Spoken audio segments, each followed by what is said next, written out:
Subscribe करें हमारे YouTube channel साधना gold को और पाएं वीडियो सबसे पहले।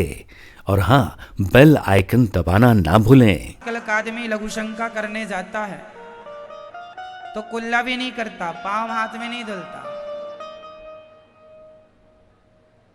है ना? बोलो हाँ या ना। पुरुष लोगों को धोती पहनना चाहिए ताकि बैठकर लघु शंका करो। पैंट पहनने लग गए हो, पैंट पहनने में तो आप खड़े होके लघु शंका करते हो, आधा पैंट गीला हो जाता है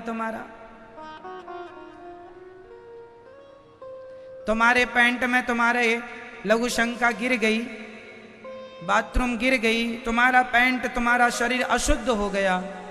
इसलिए लोग पहले बैठकर लघु शंका करते थे ताकि हमारे शरीर में लघु शंका की एक भी बूंद ना टच हो। अशुद्धि मतलब अशुद्धि, शुद्धि मतलब शुद्धि। इसलिए चार कुल्ला करना चाहिए, प्रक्षालन करना चाहिए। हाँ, चार कुल्ला करो, हाथ पांव धुलो, तब शुद्धि होती है लघु शंका के बाद। लेकिन आज का आदमी खड़े होके है करता रहता है बाथरूम वगैरह, ज्ञानी नहीं, अक्कल नहीं है, फैशन में चल रहा है। हमारे भारत में इन सब बातों का ध्यान रखा जाता था, इसलिए धोती कुर्ता पहनने की, कुर्ता नहीं धोती पहनो, कुर्ता ठीक है पहनो तो अच्छा है, धोती कांच लगाकर, कांच लगा के धोती में बैठ के आप लघु शंका कर सकते हैं।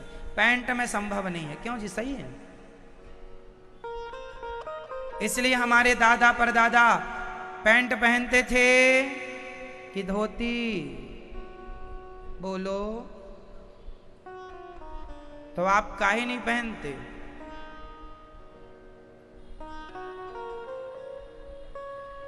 पुरुषों की धोती अलग आती है, पत्नी की ना पहन लेना।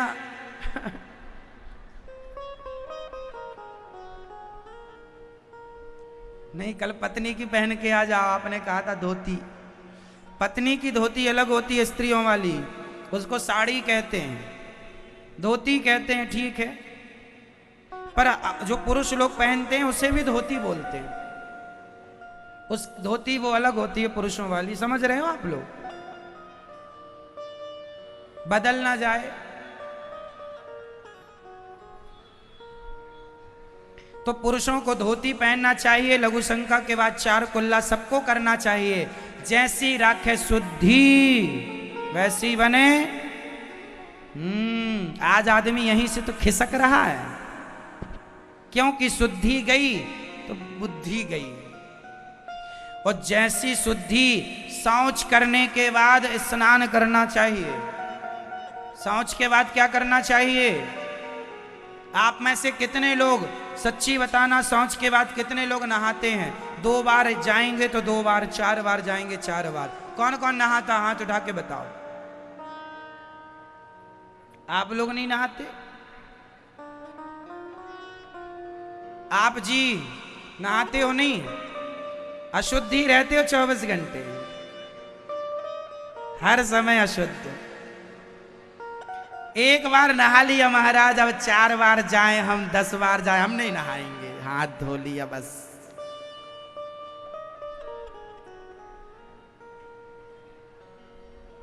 ऐसे में आपकी बुद्धि कैसी होगी आप कल्पना कर सकते हैं।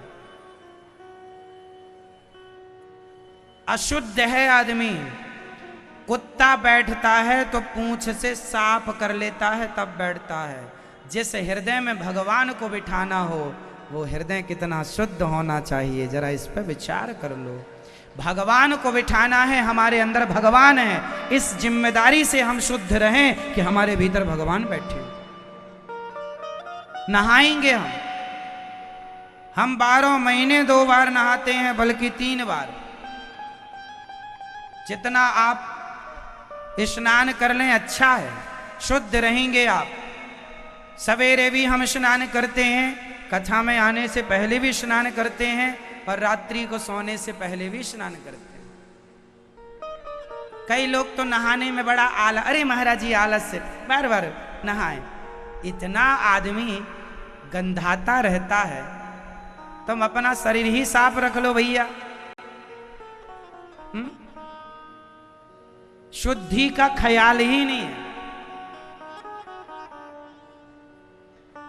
शरीर हमारा मंदिर है, शरीर है तो सब है। शरीर है, बोलो हाँ, शरीर है तो सब है, शरीर नहीं तो कुछ नहीं। इसलिए शरीर को शुद्ध रखना है, क्योंकि हमारा शरीर भगवान की सेवा में लगता है। तो भगवान की सेवा करना है तो शुद्ध होके करना चाहिए, अशुद्धि में नहीं। स्त्री पुरुष दोनों को लघु शंका के बाद 4 कुल्ला, हाथ पांव धुलना, शौच के बाद पूरा ना नहाइए। आप सिर ना गीला कीजिए, यहाँ से कंधे से पानी डालकर अपने शरीर को गीला कर लीजिए, कपड़ों को गीला कर लीजिए, कम से कम कपड़े पहन कर जाइए, जो जाइए सो गीले करिए। ये हम नहीं कह रहे हैं, शास्त्र कह रहे हैं। शास्त्रों की ये मर्यादाएं हैं। जैसी राखे शुद्धि वैसी रहे बुद्धि। तो अब नहाओगे कि नहीं? महाराज हम बाहर रहते हैं, ऑफिस इत्यादि में, कोई बात नहीं। जब आप घर आया करो तब नहा लिया करो। आप बाहर हैं, काम से गए हैं, आप ऑफिस में हैं, दुकान में हैं, कोई बात नहीं। आप जब घर आए तो नहा लो, हाँ या ना? ऑप्शन देखो हर, यदि समस्याएं हैं तो समाधान भी है, यदि विचार करना है तो मिल जाएगा। अब करना ही नहीं है तो फिर कोई समाधान नहीं है।